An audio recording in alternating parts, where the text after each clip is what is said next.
everybody, welcome to Impossible Coin. It has been a minute since we have done an episode, but there are things about video games that I want to talk about with Rocky Hardy. Yeah, that's right. And there's things about video games I want to talk about with Tegan Somerset. Amazing. Okay. If y'all don't mind, I want to just dive right into the thing which is top of mind for me. Yeah, go for it. Which is layoffs at Microsoft. Okay. Well, yeah, it's a merger. It was going to happen. So there's a thing which has happened previously on this show, and it's a thing that I have perpetuated on the show in the past, which is the notion of cool dad Phil Spencer. And there were documents that came out during the antitrust review related to the acquisition of Activision Blizzard, where specifically Phil Spencer was saying things like Nintendo's future is once they stop having physical consoles, and they need more activist investors to break them of producing consoles, and once they do that, they can become an acquisition target. And endless memos about about what Microsoft needs to do is acquire and acquire and acquire and acquire, and how they swore up and down to both U.S. and U.K. regulators during the acquisition of Activision Blizzard that oh no, we're not going to dismantle any of Activision's internal systems, and we're going to keep all of this in place, and none of this is going to get taken apart, and we're operating in good faith, and don't you worry, any of the things that might seem air quote redundant, we're going to keep, because we essentially want to operate Activision Blizzard as a separate shop. It'll be fine. It'll be fine.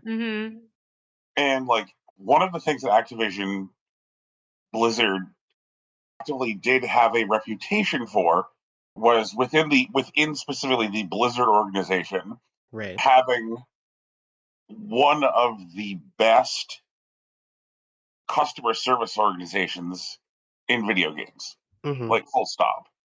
So many other orgs, so many other companies have with customer service either taken to outsourcing their customer service to countries which don't have significant labor protections or any labor protections, or using shitty AI chatbots to respond to customer service requests. Microsoft's strategy is a combination of the both.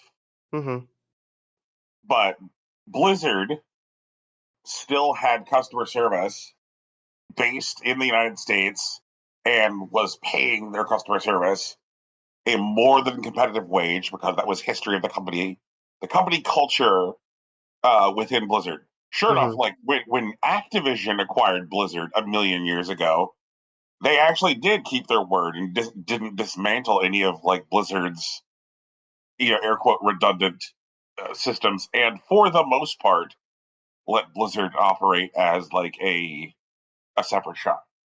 And Microsoft is what's all this expensive customer service in the United States? Let's shit can all these people. All kinds of stuff. Just across, it wasn't even just Activision Blizzard where these layoffs happened. They finally got out their long knives for Bethesda, which they hadn't really done yet. Right. Well, now they're vulnerable because Skyfield didn't do that well. Starfield? What you said. Yeah. That's the one. But anyway, so they went through and they hollowed out, significant cuts at both, significant cuts at Activision, significant cuts at Bethesda, and here we are, a scant 28 days into the year, and So far, 28 days into the year, the layoffs industry-wide for video games are already at 60% of what they were industry-wide for the whole of 2023. Mm-hmm. You know, like I am aware that as this show has worn on over the years, that a lot of what it started to become, at least from my perspective and from where I would sit on the show, it became the Brian is exhausted by and hates capitalism show. But oh my god, I just really wanted to skull fuck this into the sun. Like, just who, why? I mean, Why? you know, in the current environment, it's acquire or be acquired. So, Well, sort of. yeah. I mean,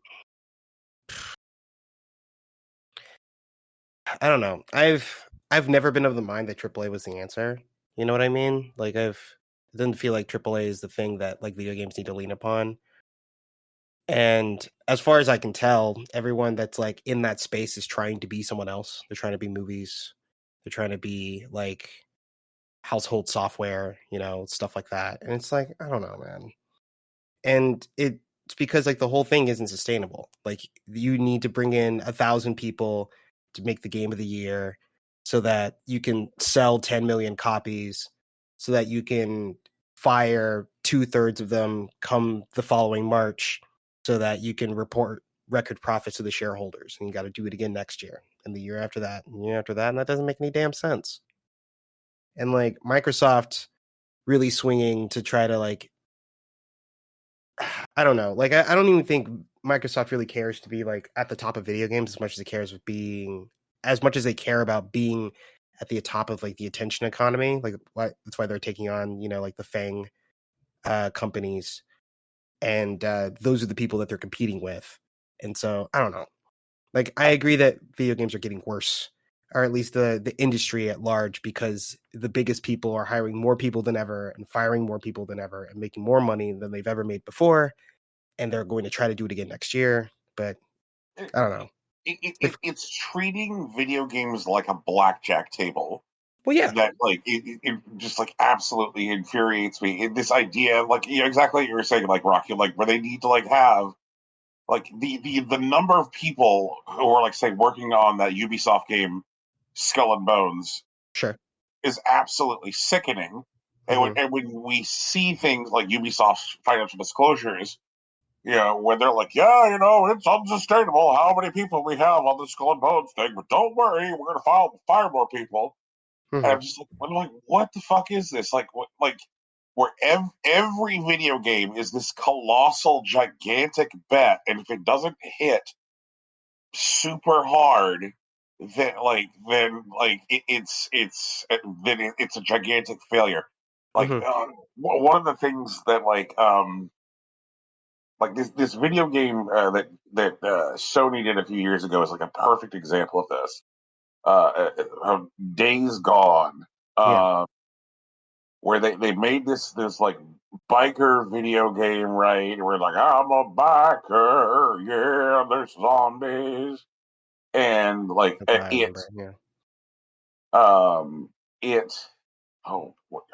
where's the number? Where's the fucking number? Because it's like it's ridiculous.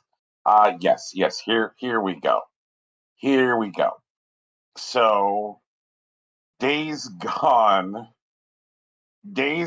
sold 7.32 million units.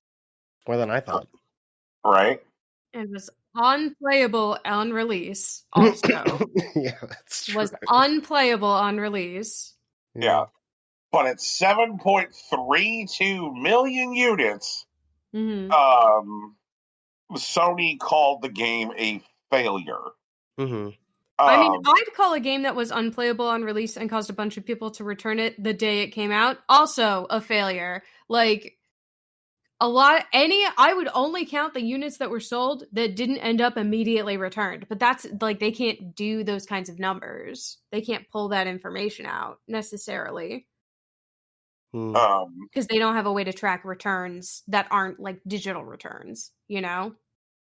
I am more than certain that if what these companies could do is have no staff and just have a screen, release software that's just called like buy screen, which is just like a rotating band of colors, and then occasionally a prompt comes up on screen that goes buy. You press A on your controller to buy, and then which is you like hitting a microtransaction, and you just sit there like watching the rotating band of colors until the buy button comes back up.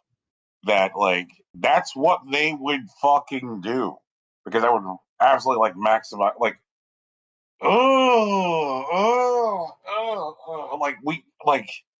things needing to be the hockey stick graph poison and ruin literally everything. Whether it's video games, movies, food packaging. Literally the other day I'm sitting there opening a box of fucking wheat thins going why is this box stupid?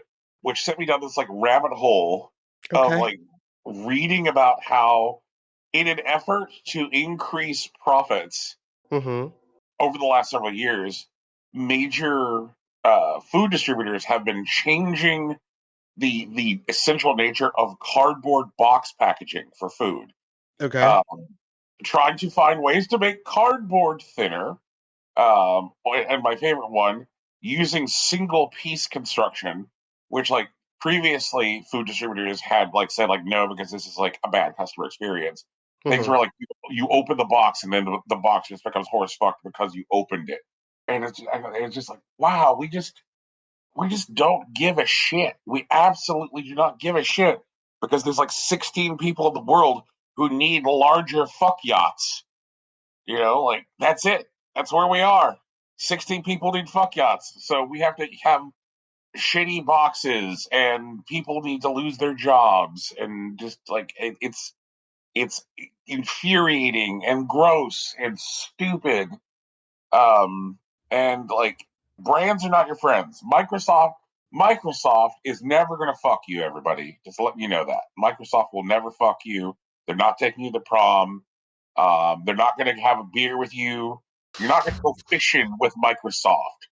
Brian, I'm glad that you got there, but I kind of feel like we tried to tell you that when you were really happy about Phil Spencer. I feel like that was a thing that happened. And here's the thing that I know that I did. And it's the thing that I know that every one of us on this show has done about different people at one point or another.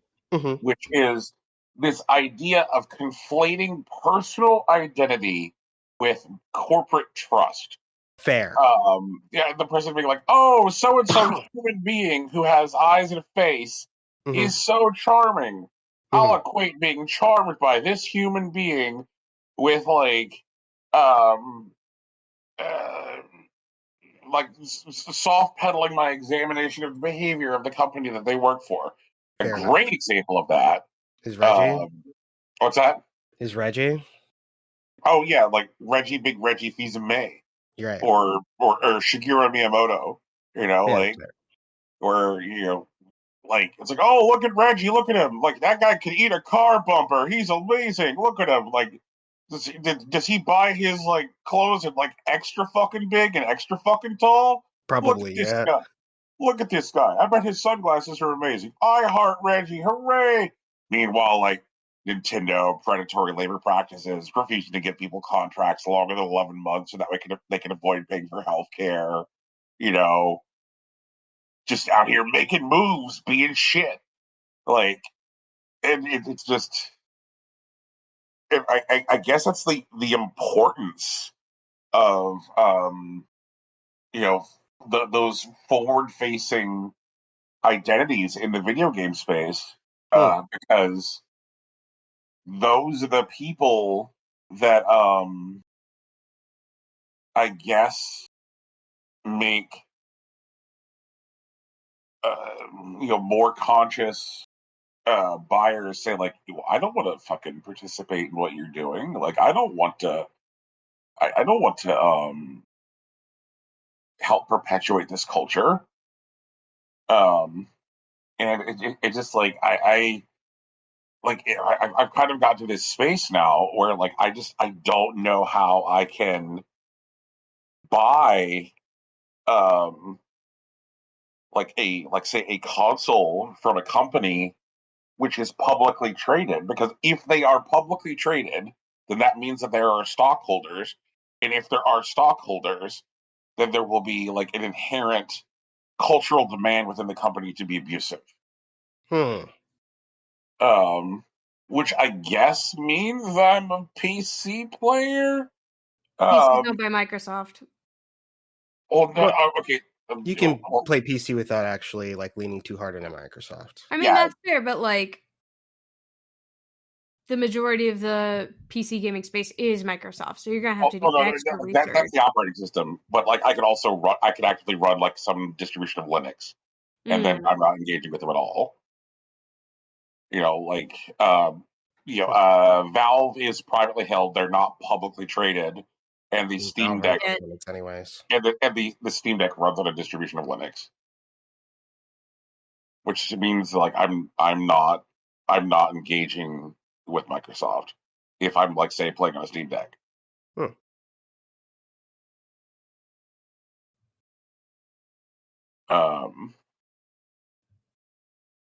You want to mention here that like Microsoft as like a gaming company, or like, the Xbox Games division, is a totally different beast from Microsoft, the software distribution company.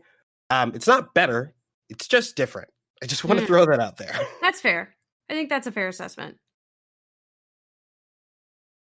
Yeah. I mean, also they did all those layoffs, and then like literally the next day, Teams crashed for everybody. Yep. And I mean everybody. Worldwide, yeah. Does your company use Teams? Not on Friday, it didn't, Oh, man. I was very excited that nobody needed anything. And then all of a sudden, one of my friends was trying to message me, one of my work friends was trying to message me about something unrelated to work, and all of the messages arrived out of order. Oh, that's fun. Jesus Christ. It was great. I was like, oh, cool. That's neat. That's a new feature. I'm so glad that's happening. Mm-hmm. It was fun.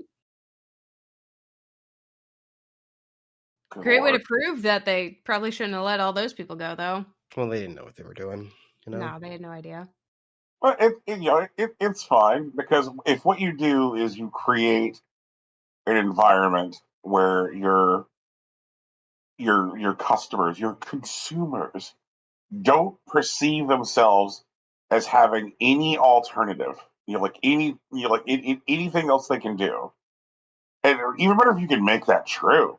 Like if you can make it so they have nowhere else they can go, then you can horse fuck them into the dirt and be like, that's right, Teams is down. What else are you going to do? If you're a company which is large enough that you're using something like Teams for internal communication, like are you going to be able to like spin up stopping using Teams in the course of a single day? No, because it's so baked into your infrastructure. So instead, like what happens is everybody's just going to run around with their wiener in their hand for the day, and then when Teams starts to work again on Monday, whoever is far enough up the chain and is like actually has the power to like stop using the product will go like, well, I'm not a frontline employee who actually has to touch this system, so I'm just going to ask Fred. Fred, is Teams still up? Fred, is Teams working, Fred? And when Fred says yes, I'm going to go like, well, I don't see a problem then. I'm done. Time to go back to my yacht. I mean, I guess that is one way that plays out, but I know that our team, when that happened, we looked at it for a second and we realized it was because of the layoffs, and we got our account manager on the phone and we started looking into alternatives. We might actually be moving to Slack next year. Who fucking knows? But like, I agree there's a lot of ways that people can just throw up their hands up about it, but I mean, some people just make moves instead. It happens. If your company does in fact leave use of the Teams product because of this horseshittery, I do very sincerely and without an ounce of irony applaud them. Yeah, like, because that's like nothing like encountering bullshit and going, you know what, this is one bullshit too many. This is one bullshit too many. But speaking of a bullshit too many, I have another thing here that I would like to share, which I am absolutely flabbergasted by. Sure. This happened on the 24th, which I'm going to stencil into my heart as the day that video games reached their apex. Okay. And this is I will now read a tweet. Oh, you're going to talk about Love Live? You're stealing my thunder, Jesus. I'm not stealing any thunder. Okay. I just figured it out. Okay. Yeah, Love Live School Idol Festival 2. Mm-hmm. Okay. Hem.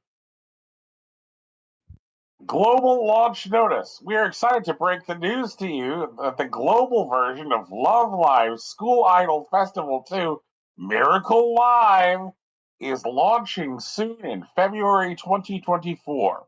Mm-hmm. However, we want to inform you that the global version will close its doors on May 31st, 2024, and cease in-app purchases accordingly. We appreciate the love and support you've shown, and we're committed to making these last few months an unforgettable moment. Friends, I have a question about this tweet. Sure. Is this tweet, which is announcing the launch of a live services game, also announcing the closure of the live services game? I believe it is, yes. Mm-hmm. Video games are done. No, they're not. Not even close. I mean, as far as I can tell, this is just like a more upfront grift, which is, whatever. Like, the people that want these Love Live characters will have fun for their 3 months and then they'll be done with it, and that'll be it. They'll move on to their next thing. Like, I mean, Brian, I know you know this because I know you've met these people. You may not have recognized them right away, but there are definitely people that just pick up live service, pay to win games every month just so they have something to throw money at.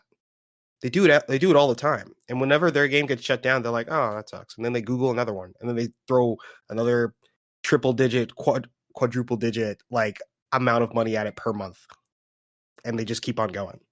Then there are whales that I hear so much about. Yeah, like professional whales though, not like whales because this is my Blorbo and this is the video game that I'm going to love and cherish for the rest of my life. It's I need a new thing to throw money at, and so they pick a new game. Love Live School Idol Festival also is a little bit, I don't want to say it's different from other gachas, but its majority revenue is from the Japanese market. It's been live in the Japanese market for over a year, and it hasn't been able to generate what it needed to keep working.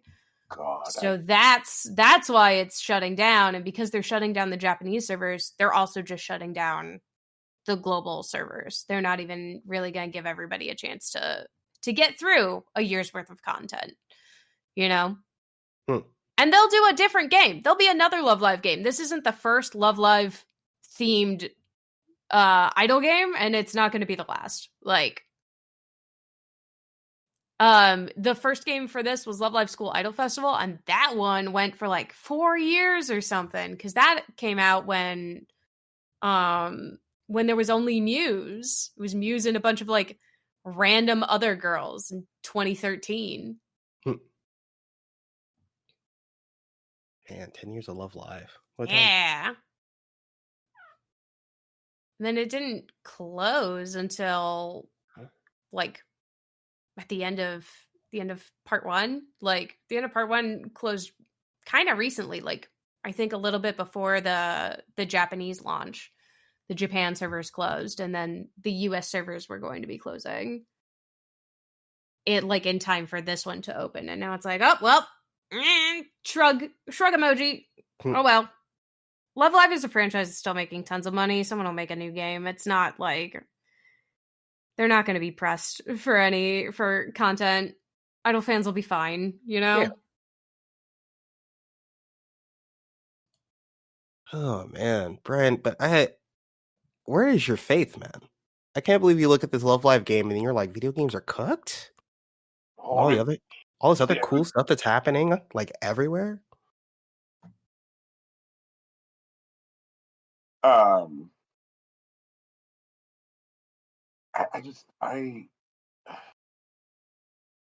and like whether or not Idle fans will be fine, it's like an entirely different matter. But this is a live services like launch and closure announcement baked into a single tweet. Right. That's fucking incredible. That is the reason incredible. I guarantee the reason you've seen so much about it is because Love Live is that large of a property. Because I'm pretty sure they did the same thing with with one of the Idolmasters Cinderella Girls games, where it was just like, we're gonna do a global launch, but also it's not actually going to be live for more than 6 months. Sorry. But Idolmaster just has a much smaller fan base than Love Live.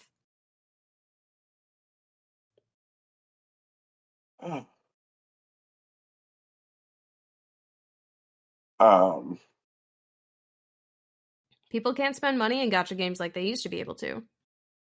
Yeah, I guess you know, the economy's in shambles. When a man can't even own a photo of his digital waifu, you know?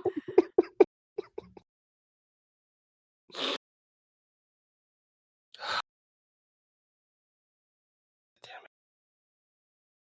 At least I got a little giggle. That's enough for me.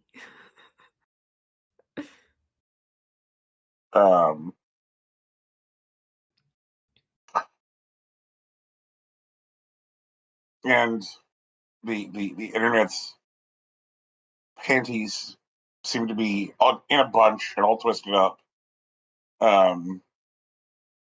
Because we seem to have reached this like tipping point of like Switch 2 leaks and just and people like, Nintendo when will you announce the Switch 2? And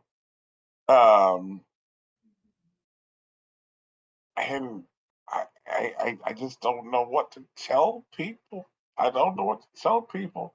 I mean, let them rock. That's what I've been doing. There's nothing to tell them. You're not part of the company. You don't speak for the brand obviously. Yeah, so just ignore them. Let them spin the wheels. Yeah, they'll announce it when they want to announce it, and that's the end of that entire conversation. I mean, it was pretty obvious that, based on what their offerings were at in Q4 of last year, they were packing up the lemonade stand for the Switch. It was obviously development resources have pivoted to somewhere because the pickings were slim for Q4 Switch releases that were worth a damn. Ubisoft earning reports show that they have shifted some development resources to some unannounced platform. Wonder what it could be. We know how much Ubisoft likes to be like Vampire Dracula, sitting on every console launch. Ubisoft loves to have games out at console launches. It's it's actually a key part of their business model. So whatever it is coming this year. And I guess the thing that I'm just confused by is that at this point, we knew that there was a thing from Nintendo over 6 months ahead of time. They then were willing to say that it was a console about 6 months ahead of launch, and then about 3 months ahead of launch, they had their big to do in Japan where they're like, hey, look, it's called a Switch, and here's a fucking guy, and there's some ice cubes in a glass. Look at that. It's the ice cubes in a glass game. It's called 1-2 Switch. And so, I guess the total life cycle of we have a new console coming to the console getting into people's hands was about 6 months. And, the smoke on the street is that Nintendo wants this thing in retailers in late Q3, which I think makes sense. So I guess that means that if they hold the same schedule they did for the Switch, that we'll start hearing about this thing March? or they'll acknowledge its existence in March, and then they'll talk more about it over the summer, during the time of year where E3's rotted, fetid corpse is, because there is no more E3. Yeah, So I guess they'll just have some like Switch 2 Direct or something. You're like, hey, check it out. Now it's 1-2 Switch 2.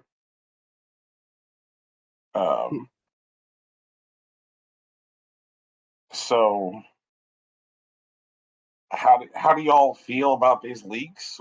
What do you want from this thing? Like, Brand, I've been watching Switch 2 leaks for 7 years now. I have no reason to believe that any of these are real. Yep. So I suppose I shouldn't even like sit here and talk about like why these are different, et cetera, et cetera. If you want to sell me on them, that's fine. I'm just saying I don't have a reason to, but I haven't been paying attention to them. Because it's like, oh, Switch leaks for sure. I'll check in on them later, and then I don't. Yeah, the main difference now is that the leaks are coming from inside of like major third-party partner developers for Nintendo. Okay. So like people who would have dev kits by now, in order to have games out during like say the first 12 to 18 months of the consoles. Like if you want to have a console on Switch, if you want to have a game on the console, inside of that first 12 to 18 months, then you need to have a dev kit now. And right, but I mean, like, who has them? I thought we already knew dev kits were in the wild. Yeah, we do know that dev kits in the wild, but for the most part, people had been pretty good about being buttoned up about like the details of those dev kits. Okay. But there's been less of that in the last few weeks. Why? NDAs are expiring or what? No, it's just more people who are, I guess, like willing to ignore NDAs or think that that they're not going to get caught for like leaking shit. No. So like we do know that the Switch 2 now will have an 8-inch screen, which is larger than their current screen. Yeah, it's like a tablet, like an iPad. Right. A thing that seems to like be aggravating nerds, which I don't particularly care about, is that the Switch 2 is an LCD screen and as opposed to OLED. Right. Yeah. Okay. Can I still dock it? Yes, you can still dock it, Tegan. Okay. That's kind of where I was going with that. That doesn't matter then. Yeah. And it's one of those things where, like, inevitably, some point in the life cycle, the console will get refreshed with an OLED model, because that's kind of where we are now. But like, of course, they're going to launch with LCD, because Nintendo, as a company, is like very, very like famously like aligned to the idea that hardware itself should be profitable. Unlike Sony and Microsoft, who are willing to like say take the position that like they can let their consoles be like loss leaders in order to get people into their ecosystems. Nintendo does not take that position, and so like they are like, yep, we're gonna profit on the hardware. And like, if they were sitting around moving slide rules, going like, how do we make money off this hardware? Somebody's like, well, we got to launch this fucker with an LCD screen. Then of course they're going to launch this fucker with an LCD screen. Like it's like I'm like, I don't know. I think it's fine.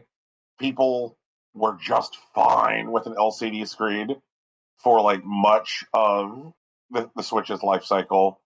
So many people did not like swap out for an OLED Switch and just continue with their LCD Switches, and those people were okay. But the horsepower of a Switch 2 is apparently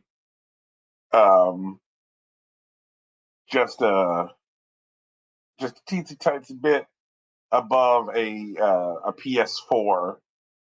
And again, I also think that this is fine because, like,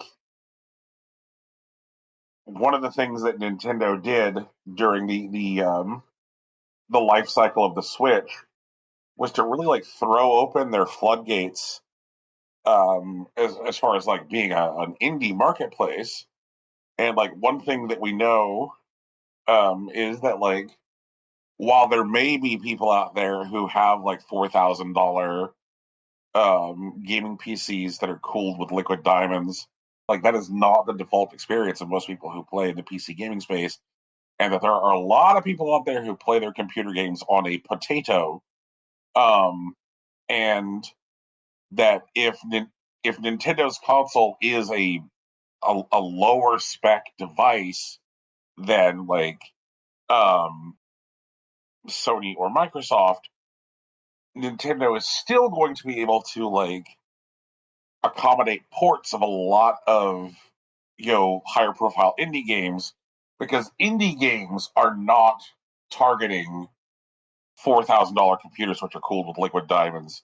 They're targeting potatoes because they want to be able to sell as many games as possible. So I think that the thing having like the horsepower of a little bit better than a PS4 is fine, because it aligns with their historical profitability model for hardware, and it means that they'll be able to continue to like engage with like indies in the same way that they have. Like the Switch is also the home for visual novels. Yeah. Like, which take even less horsepower than most games to run, because and entirely because Sony gave up on the Vita. Yep. Right. That's where they all live now. They all live on the portable gaming device that you can take, with you to read your little book and look at your little anime guys.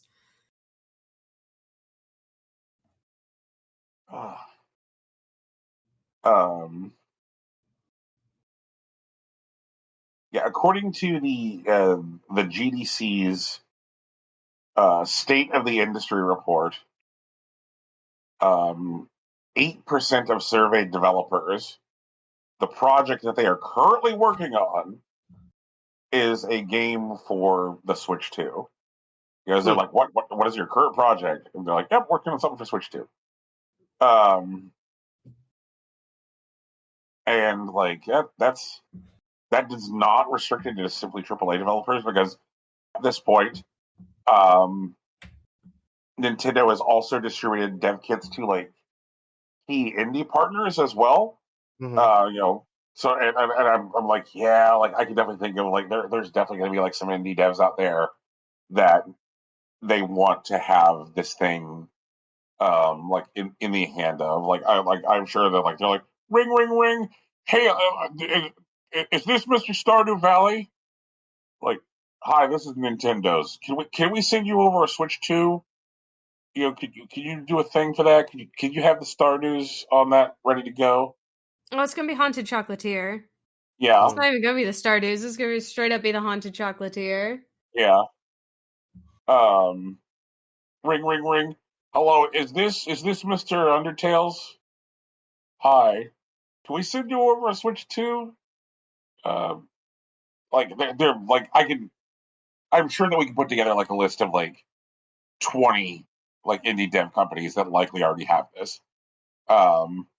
But like from the last GDC, like there are apparently like several indie houses which already have these kits, because Nintendo has shifted their own third-party model to look like more like Valve's than to look like Sony's or Microsoft's, which is another way in which they have like distinguished themselves in the market even more. Like, I think that like something that people used to think is just like, oh well, I think the conventional wisdom is that like, well, Nintendo doesn't need Ubisoft, Nintendo doesn't need Activision. Now they're not really going to have any Activision except for Call of Duty, because a part of Microsoft's ridiculous deal to complete that deal was to assure that Call of Duty would be coming to Switch and Switch's successor.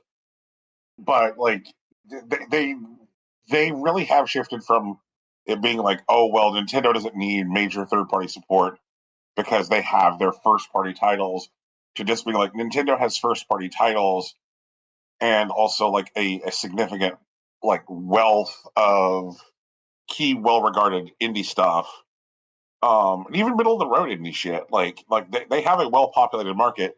In fact, if somebody wanted to just like get into indie video gaming and be like, like I'm interested in indie video games, like the Switch has become like a really, really good like access point for that.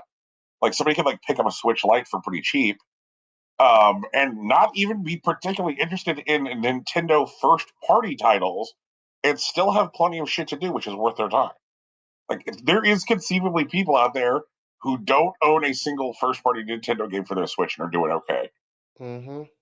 Yeah.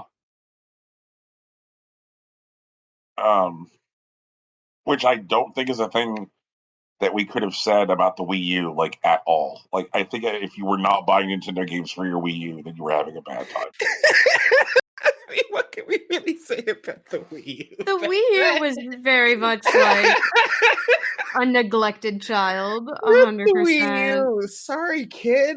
They did you dirty, and that's not our fault. But oh my god, they really did. I'm just trying to picture the person who didn't own any first-party titles for their Wii U. Oh no! Oh my god! Oh no! Enjoy playing Zombie U. They have the rarest video game collection of all time. They're just the biggest World of Goo fan. Oh my god! Out here playing Zombie U, Little Inferno, World of Goo. Okay, Zombie U was cool though, because you did have to look down at your Switch pad to go through your backpack, and stuff still moved outside of while you were looking in your backpack, and that was fun. I don't even like zombie games, and I thought that was neat. The whole like the roguelike mechanic of if you got fucking bodied in Zombie U, you could find the last version of you that died and try and take them down to get your stuff from your backpack back. Mm-hmm. Was kind of neat, and also Zombie really was just it was just ahead of its time, man. It was just ahead of its time. It's okay. It really was. It really, really was. Because there's so much shit that Zombie U does, which is now like industry standard practices now, and that people like. It just like, but I guess people just weren't people were not ready for Zombie U. They really didn't market the Wii U properly, also. Yeah, they super didn't. Yeah, they did not like. They confused all of the moms. You know, they're like, I can't wait for them to be confused again with the Switch 2, because there's no way they're naming it the Switch 2, right? They got to name it something else. They have to have learned from that mistake, and the same mistake of the DS and the 3DS and the 3DS XL and the new 3DS XL. Like, they had to have learned from that mistake, right? Well, is calling it Switch 2 confusing? Possibly. I mean, people seem to understand PlayStation 2. If it looks similar enough, then yes. That's the thing. The PlayStation 2 doesn't really look like the PlayStation. And so, like, you can look at it visually, like, oh, this is an iteration. But, like, you know, if, like, the Switch 2 looks very much like the Switch, and it's just like, well, why do I need this? I already have one of these at home. Like, that doesn't make any sense. You know what I mean? Okay. I hope it's still fun colors. I hope it launches with fun colors. Yeah! I wish Nintendo launched the new console with fun colors. Well, transparent neon can come back. That could be cool. Yeah! Dude! Like those old, like, the original, like, Game Boy Shell and stuff. Like the N64 and, like, the Apple computers. The Apple computers. The atomic orange, the atomic green. Yes. The 64s. You know? Make all those sad beige moms upset that this is the only thing their child wants for Christmas. Do it. Do it, cowards.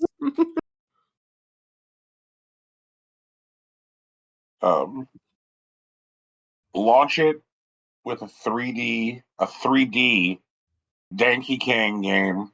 Like everybody, Donkey Kong is back in 3D. His coconut gun still fires in spurts. He still hasn't gone to the urologist, but here you go. 3D Donkey Kong. Because I think the people are ready. The people are ready for another Donkey Kong rap. They are. They are. It's time. It's time.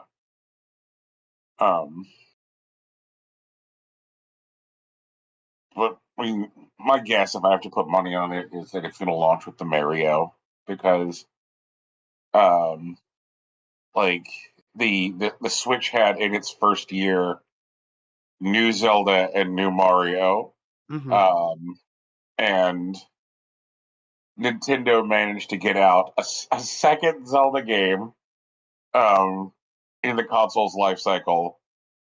Obviously, they've been working on Mario that same length of time, but they've held the Mario back. So, like, the Mario's got to go somewhere, and my guess is that Mario is going to be like launch for the new thing. Anybody who sees the new console announcement and immediately assumes we're getting a Zelda within the year is incorrect. They are very wrong people. I'm gonna say that right now. They're wrong.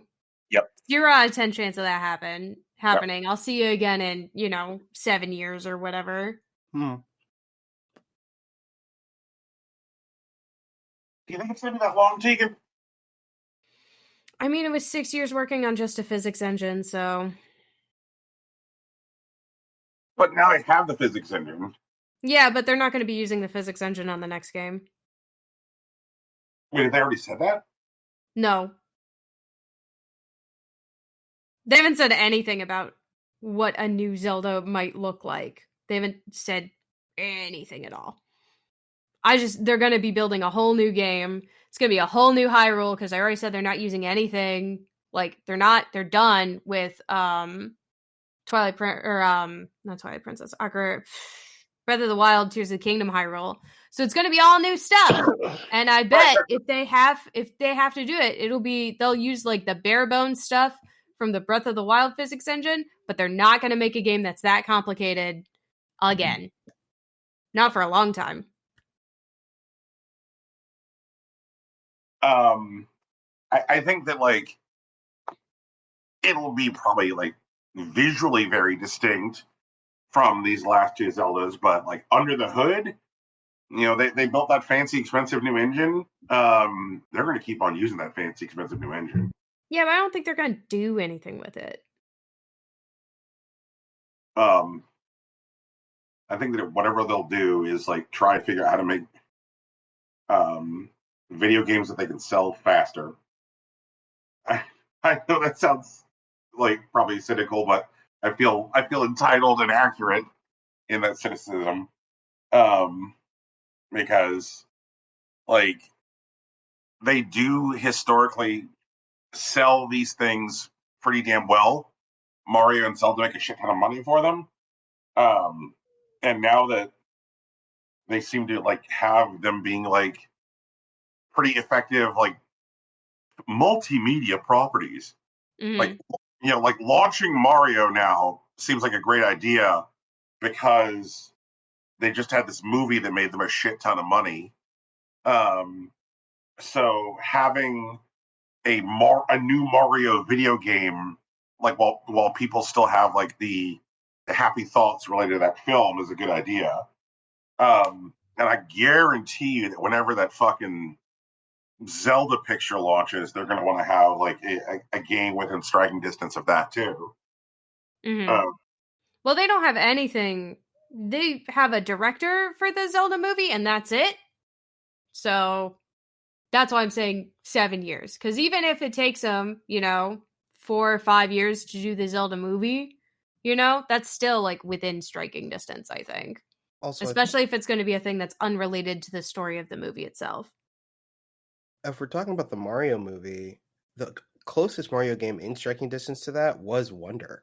Yeah, and it was pretty cute. Yeah, and that's definitely something else. I don't think it was like a tie-in, really. Not unrelated, plot-wise and stuff. What's going on with you, Ramblers? New Kingdom. I came here with things to scream about. Mm-hmm. But I think I'm screamed out.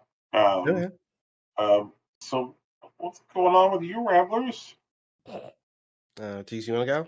Yeah, so I have discovered, we've made a discovery vis-a-vis my Splatoon ability, specifically for Salmon Run. And that is that I cannot play Salmon Run with the music. It's true. I have to turn the sound off for Salmon Run. As soon as I turn off the sound off for Salmon Run, I perform literally 10 times better than when I'm listening to the sound effects in Salmon Run. So I just gotta go with vibes and eyes only. No music, no sound cues, no nothing. Just, oh, weird. I have those little dots going around me, which means missiles are coming my way. I should leave here and look for missiles. And like, that's just what I do now. It's very silly, but it works. Oh, man. Well, dumb. I don't know if it's dumb. That's not the word I use. It feels dumb. It feels silly. I feel very silly. I get that. But I don't know, like, you've leaned on, like, audio cues for the game for, like, a long time. Mm-hmm. And, compared to, like, Turf War, like, Salmon Run's sound profile is more of a cacophony of sound than anything else. And so, like, it just seems like there's a lot of noise, and, like, you're always freaked out when you play it. But, like, without the sound, I think you have less of a problem with it. That just seems standard to me. I feel silly to me, though, because, like, they definitely worked on that sound design. Like, I absolutely know all the critters that are coming our way when I hear the sounds. And now it's just like, oh, but if I turn off the sounds, I can actually fight them better. Haha. Like, it's like well, I'm the person who has to wear headphones during the zombie apocalypse, It feels weird. Well, like, also, like, while I do think that Salmon Run has a very particular sound design, it isn't just noise. It is meant to unsettle you and to spook you. That's what it's for. Oh, I'm too spook. Right. I'm too unsettle. Right. Still feels silly. So if you're suffering from Salmon Run like I was, try turning the music off. See if you can still play. Only play with the visual cues. See what happens. Maybe you'll do much better. I'm almost at the rank below, like, the highest rank you can get, which is Executive VP. So, like, I've climbed up to there solely with randos within a week. So, yeah. The change is dramatic. That's my main thing. Other than that, I have a bunch of games I need to play still that I haven't started yet, and I gotta pick one. I picked up another Code Recollection, which is that, like, mystery game that Nintendo didn't release in the US originally when it first came out, and, like, remastered for the Switch. And, like, so it's another Code, and then, like, the sequel story also. So I might pick up that. And then I also picked up Winter's Wish, The Spirits of Edo, which is absolutely a dating game, and it's stupid. It's stupid in the way that, like, dating games only are sometimes. It turns out I am a very special girl, even though I've been abandoned by everyone around me, right? Okay, that's the start. Right? Okay. Everybody thinks I'm some kind of weird demon because I can see these things called threads around everyone's neck. And the threads tell me how people are feeling. And if too many black ones show up, a calamity happens, right? And it's just like some kind of, like, yokai or whatever shows up and tries to attack people. That's what happens.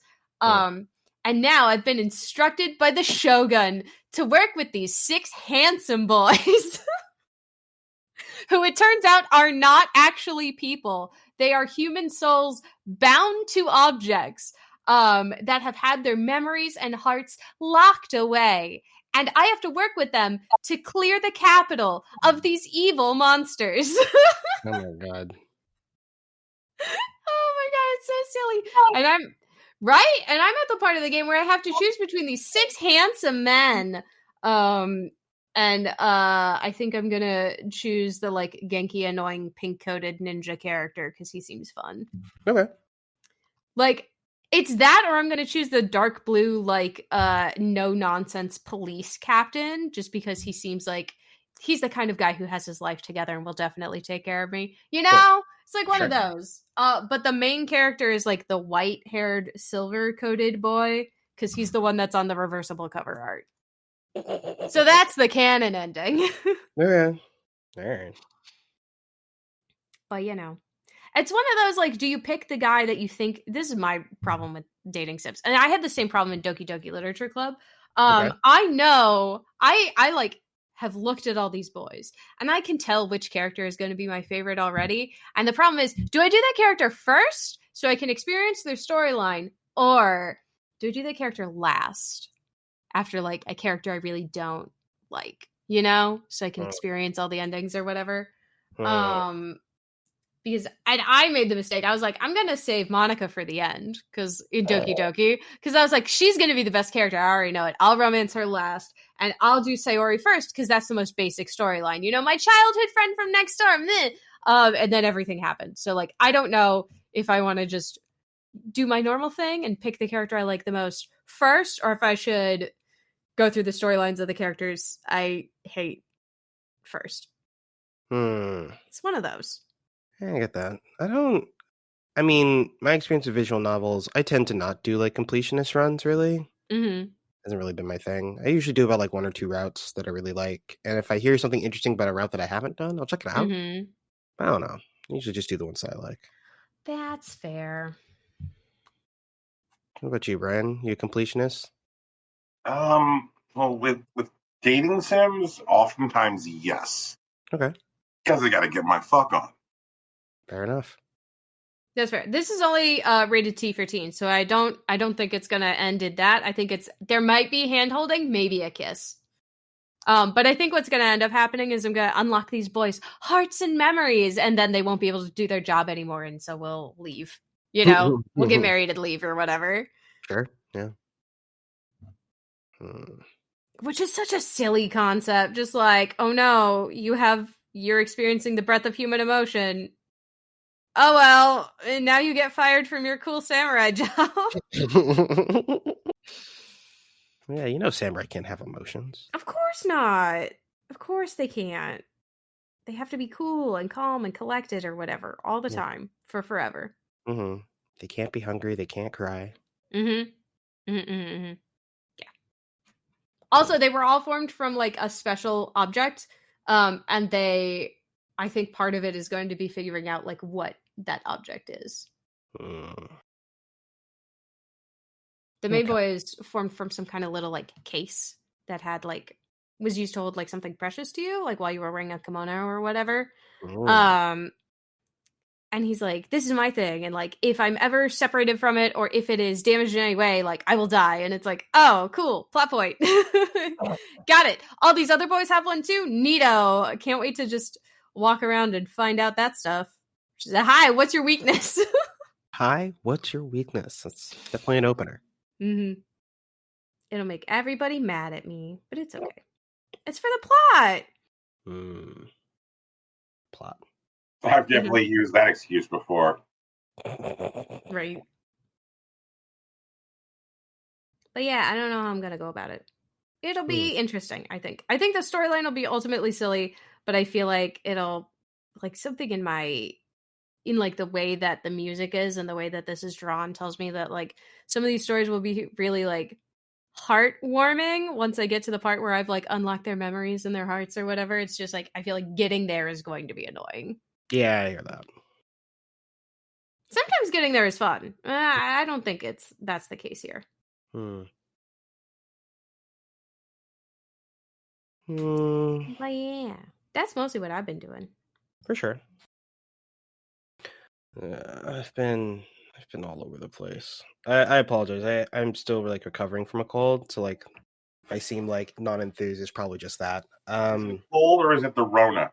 It's the cold. Like I've been tested, please. It's probably the RSV, that new the new respiratory virus that's going around. I don't have tests for that one yet, so I guess that's possible. But it's been about like 5 days now. You know, I haven't feel like debilitated. I just had like a cold, like coughing. You know, like it was like a bit of a wheeze, but like like it comes and goes. It's not that big a deal. But I've been playing a lot of stuff because I'm actually pretty excited for 2024. I have a list of things that I am looking forward to. There was one that showed up actually at the Game Awards, which I'm not happy about. But Tales of Kenzura Zao looks like it's going to be really cool. And that's going to come out around my birthday, so I'm looking forward to that. And like the Persona-like game, Metaphor ReFantazio is coming out, and like I don't know what that's about, but it's going to be sick. And then there's a few indie projects I've been keeping an eye on: Beastie Ball, Demon School. Beastie Ball. Yeah, right. I'm so excited for Beastie Ball. That's this year? This year, presumably. Like it's gonna be like late Q3, probably Q4. But like that's gonna be great. Like it's like Pokemon, except we just run around and play volleyball everywhere. And it's Pokemon and Haikyuu. It's our open world tournament arc. Like, thank you very much. Please bring me the video game. But that's gonna be a while. But in the meantime, there's some stuff that's coming up like right now. Dragon's Dogma is supposed to come up in like late March. And Unicorn Protocol, which is Vanillaware's take on like tactics RPGs, it looks like. But it has a lot of like Suikoden in it, like base building and like setting up supply lines and stuff. It looks really dense. And that's supposed to come out at the beginning of March, like March 8th. And I've been playing 13 Sentinels Aegis Rim on stream to like get back in the vibe of Vanillaware stuff. Plus like 13 Sentinels Aegis Rim is just a fantastic video game, so it's just amazing to get to play it again. And it has been a wild time. It's like it's gonna get wilder. I can't wait. Jesus Christ, like this fucking video game. But yeah, there's that, and then like Eowyn Chronicle is supposed to be coming out soon. They just asked me to pick my my console decision. I went with Steam because I feel like I'd rather play that on my PC than like on my Switch. So, and Rabbit and Steel, which is also a thing that I'm looking forward to, but like I'm less convinced it's going to come out this year, but maybe it'll come out around October. Who knows? But a lot of little things I'm looking forward to. And I've also picked up a couple other things. There's 2 like action RPGs I've been playing. One I've been playing, one I've been meaning to play. Born of Bread, which is a paper-like where you play as a dough golem. I know there's a bread golem named Loaf, and you just go on an adventure that's very much like Paper Mario and whatnot. And you try to foil some 1,000-year-old plot from like these ancient spirits that like are trying to collect these sunstones or something. Whatever, it's fine. The writing's good, the combat's fun, and all that stuff. As a bread boy, do you think you'll be able to rise to the challenge? I hope so. Also, they one of the cool things is that like it's definitely aping more of a 1,000-Year Door, obviously, than like Paper Mario. And so like Loaf will sometimes like he needs to like be crushed by like a piston so that you can walk under certain barriers and stuff. And like he's not hurt or nothing because he's made of dough. He's a golem. Who cares? And so like there's things like that where like you'll heat him up and then like he'll like expand and like be able to push things bigger than him. That's so silly. Yeah, it's a lot of fun. Maybe I'll stream it one of these days, but like I'm having fun just playing it at the moment. And another game whose demo I played on stream, I think last summer, if not the summer before, which was Thirsty Suitors, is something that I pulled the trigger on, and I'm really excited to continue playing through that because it just seems really cool. Like it's an action RPG, but it's also like a story about coming home. And like she has to like face down her own like exes and like the things that she's done to them, and obviously the things that they've done to her. And it's supposed to be like really dramatic, but like also surprisingly mundane. Also, there's a dog that can do a kickflip on a skateboard, and that shit's cool. So I'm looking forward to messing around with that more. I like the idea that it's one of those like the stakes have never been lower, but they're personal kind of like vibe that it seemed to have going on, like these stakes don't matter to literally anyone but you. The other characters in this series probably don't see it the same way you do, Oh man, That's always fun to me. I did love that boss fight in the demo where you like meet that one guy who like he had a crush on the main character when they were like third graders. Mm-hmm. And like he's like always like promised in his heart that he was going to marry her someday. And so they just kind of meet at like the local diner and they kind of like have this like huge like emotional heart to heart that plays out in this boss battle, and you enter his mind palace and like see the way that he really sees himself, and like you have to fight that, and it's like, oh my god. Mm-hmm. Thirsty Suitors is probably gonna be a great video game. Also, like apparently there's supposed to be like significant like skateboard simulation in it, which you don't get a lot of in the demo. You do in that first like dream sequence, but apparently you're supposed to be able to just skate around town, and like that seems cool. I wonder what that's like. That sounds very fun. Not gonna lie, it sounds like it's fun to watch. I don't know how great it'll be to control. I'm curious about it because there's definitely a lot of stuff. Well, you know, there have been various schools of thought of how like skateboard simulation like should play out, like all the way ranging from like the way that Skate does it to say like Skatebird, where like you only need a button to like do everything and whatnot. And so it can be as simple or as complex as they want it to be. And I wonder where they're going to land and how much it's been tuned. I hope it feels good.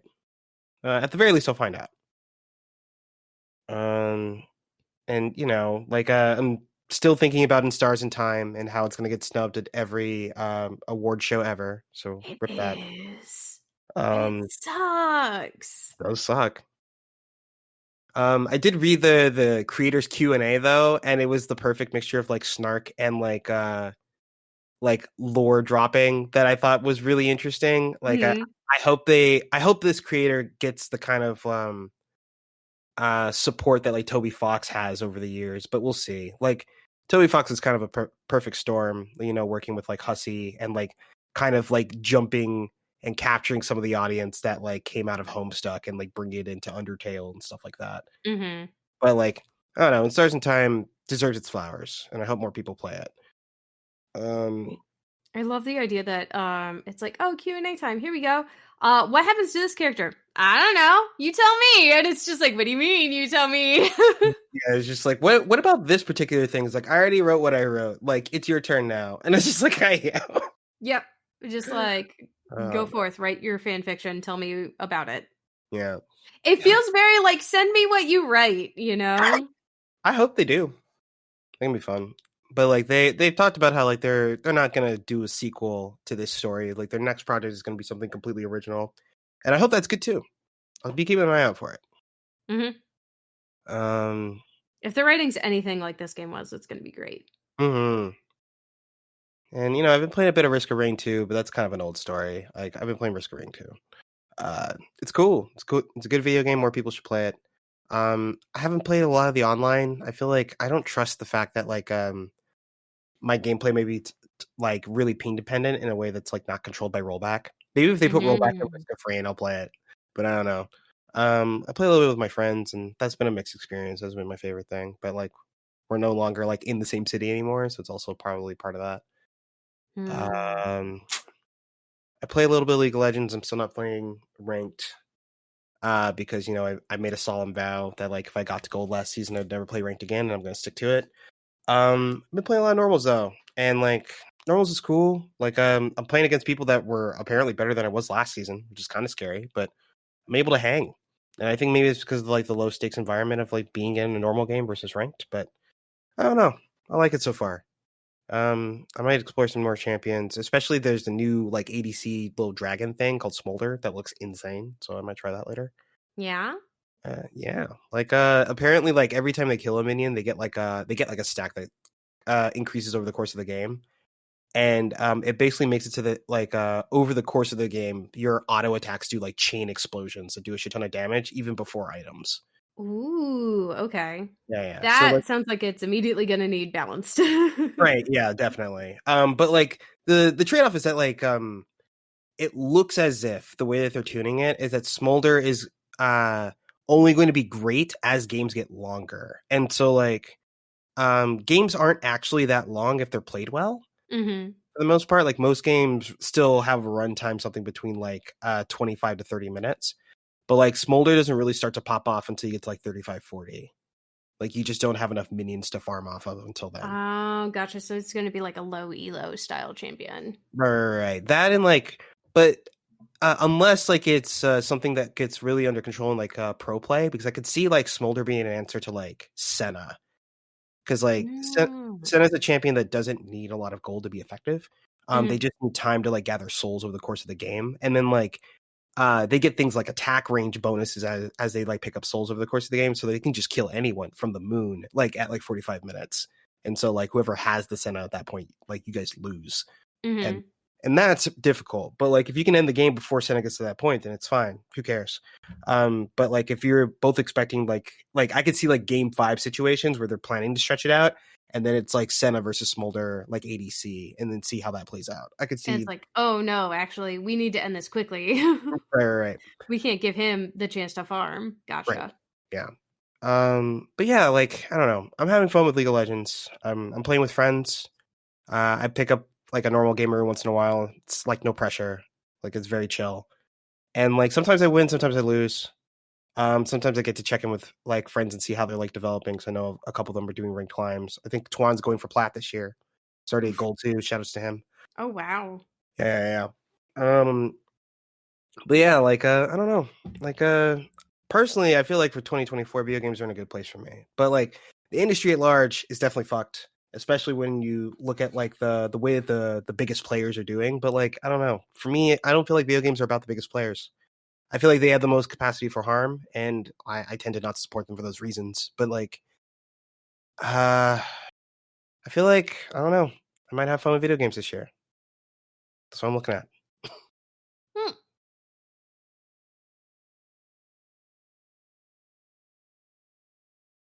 I hope we all get to have fun with video games this year. Could be sick. Could be sick. Mm-hmm.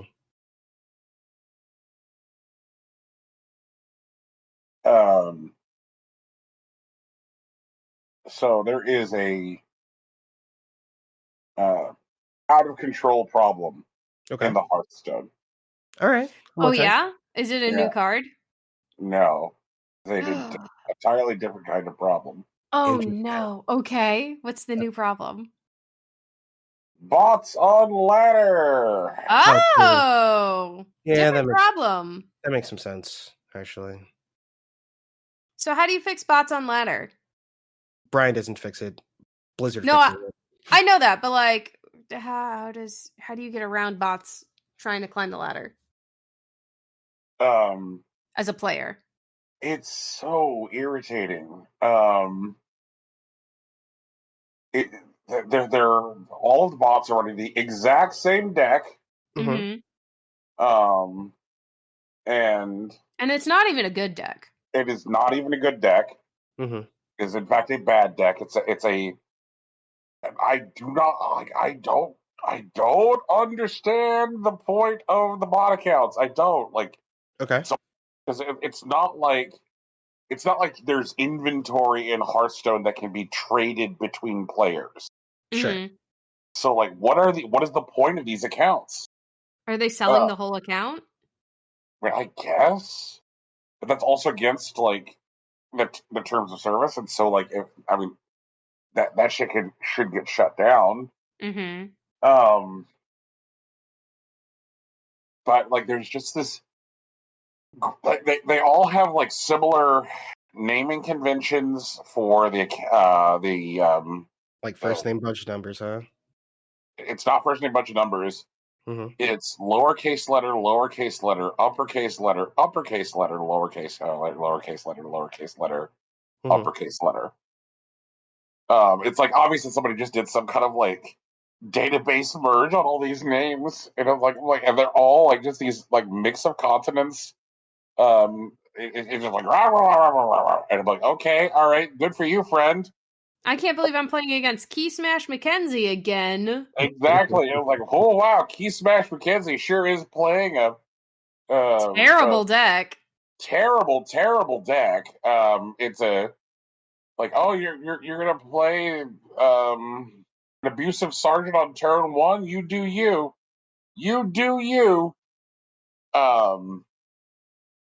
And like the the bot does not look for any kind of like synergy between cards whatsoever.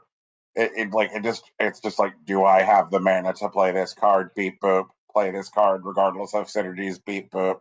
And it always attacks first and then plays cards. So my favorite thing that the bot does is that it will attack my face and then play an Abusive Sergeant, which would have buffed the attack of the card that they just attacked me with. But because the bot is designed to attack and then play from hand, it means that it never gets the buff off of, like, say, that particular card, which is in every one of these fucking decks. And it's a super shitty aggro deck, which tries to run you down in the first 4 turns. And as long as you can control their board for 4 turns, then like you just overwhelm them. But like and I don't even think that it runs any class specific cards in the deck. I think it's a deck with nothing but neutral minions, because I have seen this deck across every character class. You know, I've been like, I'll log on and be like, oh, it's Death Knight. Oh, it's not really a Death Knight. It's that. It's a Death Bot. It's a Death Bot. Oh, you're not a warrior. You're not a warrior. And a real warrior wouldn't play like that. Right. And so it's just been like wildly, like, it has made this game fundamentally different. Like, something like 80% of my matches in the last week have been against bots, because like whatever systems, and this is the part I guess I get to like scream about layoffs again.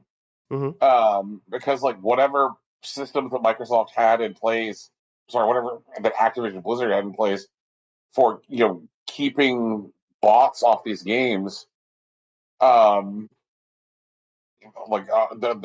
eroding.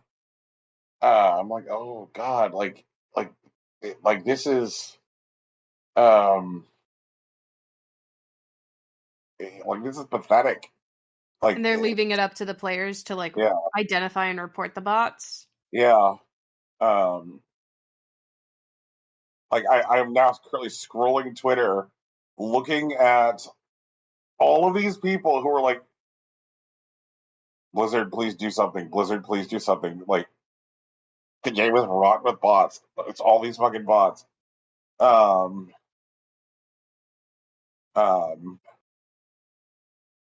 Like, here we have someone saying, like, at my rank in Hearthstone, I'm mostly fighting bots in Standard.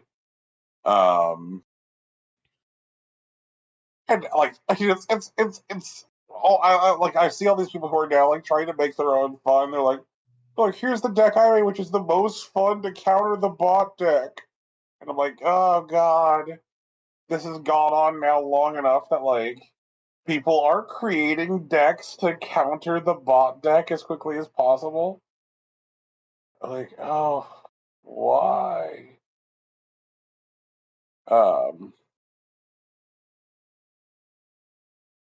You know, I think it definitely does make it very unfun. The other thing that I've seen in the Hearthstone in the last couple of weeks is there is this thing I encountered while I was queuing up for a game. I got an error message when queuing for a game. Normally they put like little like tips while you're queuing for a game, but instead I got a message where the tip should go, and it reads, "This tip was removed. Translators, : please leave this blank. Blank text over. For devs, when adding new tips later." Nice. Yeah. Someone pushed that to prod from QA. Whoopsie doodles. Yeah. How about that? You should just be like, hey, if you're gonna have me, a player, do your QA, can I at least get a paycheck for this? Like, just send that with your email and see what happens. I definitely screenshotted that too. Let me see here. Is there any possible? Is there a way that I can put that in the the Chizat. Let me see here.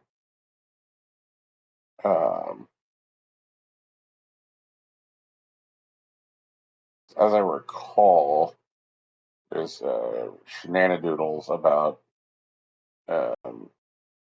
putting that in main stage chat. But you know what? I'm just going to put this here. Because then y'all can see this and you can snicker at it and enjoy. There we go. But when I saw it, I had to scream. Boy. I was like, that's fucking ridiculous. You amazing. Stupid, broken video game full of bots and this horse shit. And like, and the thing is like, the current expansion is good. The current meta is good. Like, if I was actually playing people, you know, who were, you know, running cards in the current meta, whenever I play humans, it's a satisfying video game. But like, when 4 out of 5 games are not against a human, you know, it definitely like degrades from the experience. It sure does, Tegan. It sure does. And they have been radio silent on it too. They have not said a single thing about it. And I think it's probably just because they don't even have the effective internal resources anymore to know how to combat this problem. So who knows? Who knows? And they may never get the resources to combat the problem. It might have been just like, oh well, players will have to deal with it. Friendos, is there anything else that we wanted to talk about today? I hope I get a Dragonite this week. I also hope I get a Dragonite this week. Yeah.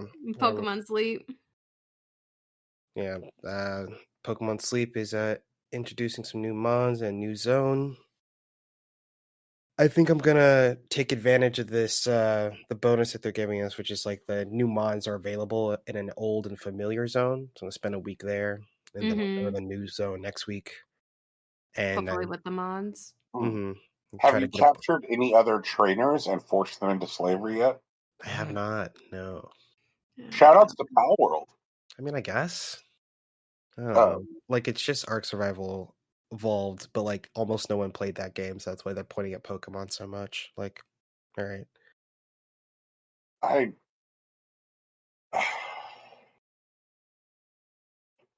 Okay, I think that Pal World is a ridiculous, shitty scumbag game. Sure. I've also been on the record thinking that Pal World is a ridiculous, shitty scumbag game. And from the jump, like the first time that we became aware of Pal World, I believe I lost my shit. Like, I don't know how long ago that was. It was about a year ago. Yeah, but when the first time we saw like a clip of like Pokemon with a gun, like Pokemon doing forced labor, being made to assemble guns. Yeah, I think that was what made me lose my mind. And so, like, I need to once again stress for the record: Pal World is dog shit. Looks like dog shit. I think that the way it employs AI assets is unethical. That all said, the way the Pokemon fan base is reacting to Pal World is fucking hilarious. Where they're like, oh, we got to get the Hague on the line here, man. Like, oh my god. Yeah, like just the absolute hysterics for the Pokemon fan base. And Tegan, it definitely has not been you. It has not been Rocky. But there are some Pokemon people out there who are acting like the existence of Pal World is a hate crime they are experiencing in real time. And I'm like, y'all need to settle the fuck down and touch some grass, because this is just a bad derivative video game. Like, there are lots of bad derivative video games out there, but they're like, no. Pokemon is something special. They're like, this is just wrong. This is wrong. Like, there are lots of video games out there which are just wrong. But like, everyone is going to be okay. And the fact that like so many of the Pokemon weirdos flipped their shit over Pal World, that the Pokemon Company felt the need to issue a statement where they were kind of like talking around saying Pal World specifically. They're like, we are aware that lots of our fans are upset about other video games. We know that other video games are a thing that happen. Trust us, we will vigilantly guard our IP. Please stop emailing us about Pal World, you fucks. Like, they made so much noise that the Pokemon Company had to issue a statement about Pal World. Jesus Christ. I mean, I think it's also that, like, Pal World did this really well, I think, where, like, in the initial trailers, like, the Pokemon that looked the closest to a Pal was Wooloo, and, like, that was it, you know? But, like, when you go into the actual game itself, there are a lot more Pals that are just like, that's a Pokemon. That's Eevee, but you made it all white. Like, that's just Eevee. That's just Gigantamax Eevee white. That's all you did. That's not enough, right? Like, that's Chessum, actually. Yeah, right, exactly. Yeah, that's Chessum. But that's Gigantamax Eevee, and it's white instead of brown, and that's the only difference, and its eyes are gold. That's it. That's not, like, derivative enough, I don't think. Especially when shiny Eevee is silver, you know? So, like, I could see also Nintendo being like, yeah, we didn't look at this before it was released, but now that a lot of people are pointing out these pals and these mons specifically, we do have to take a little bit of a look-see at it. Please don't email us about it anymore, though, because we are on it. Like, you know? Please only talk to us about support ticket issues right now, because we can't do anything about this right now. You know? Oh, it's just it's amazing. It's amazing. Like the number of people like tagging Nintendo on Twitter, like, hey at Nintendo, hey at Pokemon Company, do you guys know about Pal World? Because I called the police. Oh my god, I called the cops. Listen, they're on their way. I'm here fronting for you, Nintendo. Like, God. It's like, first of all, folks, branch out your friends. Like, even if there is like a legitimate like brand infringement case, that's on Nintendo to make. Every one of you people out there fucking dick riding Nintendo because like Nintendo Pal World, I called the police. Like, trust me, y'all. You don't need to do that for Nintendo. Like, Nintendo has lawyers. They have armies of them. They use them on little folks all the time. You don't need to provide like frontline analysis of Mon similarity, because I assure you they have like boring lawyers who will make foam core boards for court. They'll go like, well, if you look at this pal named Flippum Flobbum looks exactly like coughing, only he's frowning instead of smiling. You know, like, they got lawyers for that. They got you don't need to do it for them for free, everybody. Nintendo is not your friend. The end. Oh, God. I called the police about Pal World. I called the police about Pal World. It assaulted me in my home. What a silly game. Can't wait. I hope everybody has fun. Yeah, I guess. Especially the lawyers. I will say right now there is a bug on the Xbox version of Pal World where it's compressed the audio so much that it sounds like a Game Boy. It's not supposed to sound like that. It does. It's not supposed to.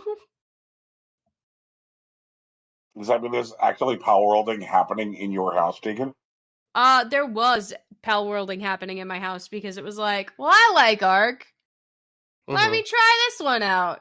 And it has been like, it sounds too bad. I can't play it. So, We will perhaps return to Pal World after the audio is patched. Thank you. Mm-hmm. Then you can. We're not opposed to giving other Pokemon likes a shot, a college try, especially if I don't have to pay any money for them. You know, Rocky did a Temtem. You know, I'm doing a war crime. It's fine. That's right. I'm allowed a little war crime. No, I'm not. Yeah, right. I'm not condoning war crimes. Also, this is a joke for legal reasons. Jesus Christ, Tegan. Besides, I played, upstanding. Good ones. Pokemon likes like Coromon. Yeah. Okay, so someone had to play the shitty one, and I'm the one who's taking the bullet, as it were. I appreciate that one. From Awulu. Tegan's out here in charge of our Keep It Sleazy department. Only temporarily. Mm-hmm. Don't worry, I'm not having fun. It's different. I'm not having fun. I'm just doing my boots on the ground thing, since I'm not doing boots on the ground anymore. Oh man, that's right. Different boots, different ground. Mm-hmm. And it's the only one I'm doing. I just wanted to know. I had to know. With Microsoft's commitment to launch COD on Switch and Switch's successor, I'm hoping that there are special Nintendo specific gun skins and bullshit for COD, because it just seems like the kind of thing that would cause some Nintendo fans to just have a hissy fit.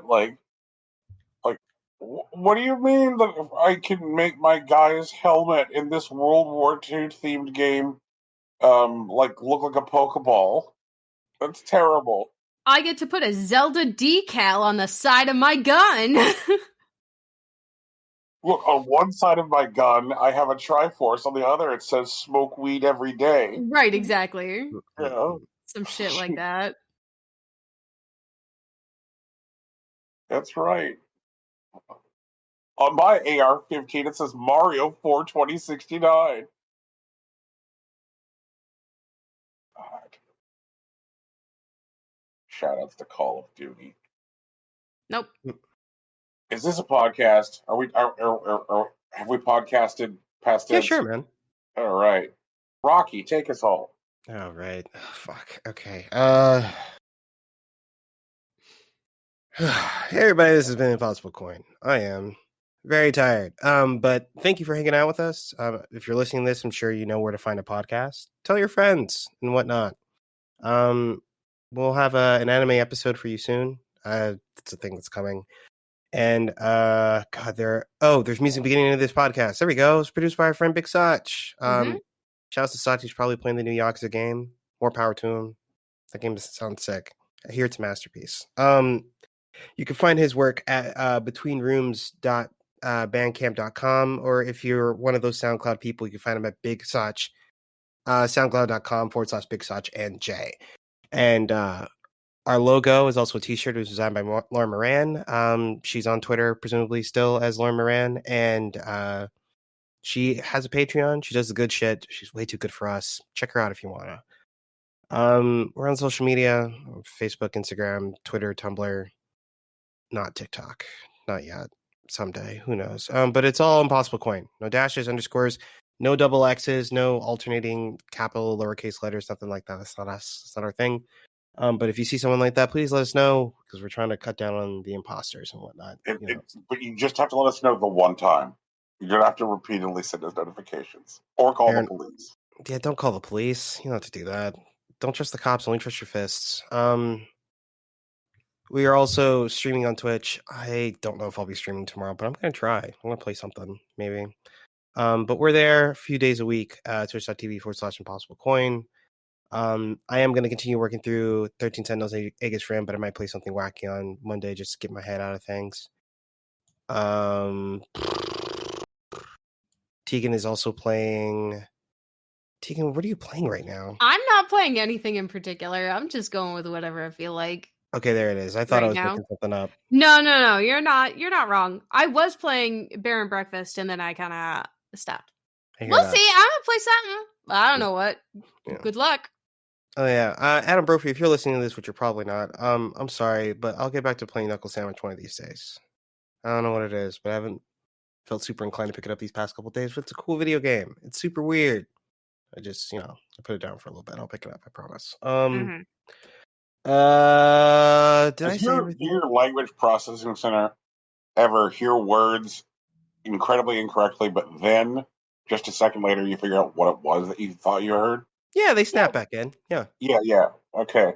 It occurred to me that you said knuckle sandwich, but the words I heard before knuckle sandwich were, Adam Brophy, if you're listening to this, which you're probably not, I'm sorry, I'll get back to playing I'm a Placenta sometime soon. Oh my god. Very different game, actually. Oh man, I feel like Brian would love I'm a Placenta, whatever that game is.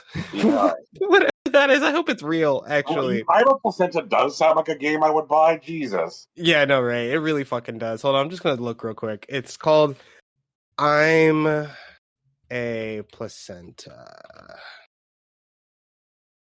Ooh, okay. So I got 34 matches, but 4 have been excluded. No, I don't think it's a real game. I'm sorry, Brian. Maybe one day. Just gonna. Yeah, but I think I said all the normal stuff. But yeah, if you have any questions about anything that we talked about, if you want to yell at us about yelling at things, that makes sense. I totally get it. Just hit us up on the social medias or the Discord. We're around and whatever. Stay tuned for our next episode where we deep dive I'm a Placenta cross going ham. The crossover that nobody wanted. Oh my god, I still want to play Going Ham. I think that's going to be really fun. Brian, you got to watch Will It Kill with me one of these weeks, man. Will It Kill is so much fun. It is such a goofy ass format. You get to watch characters explode in video games you've never seen in your life. It's so good. But that's us. Cool. That's the show.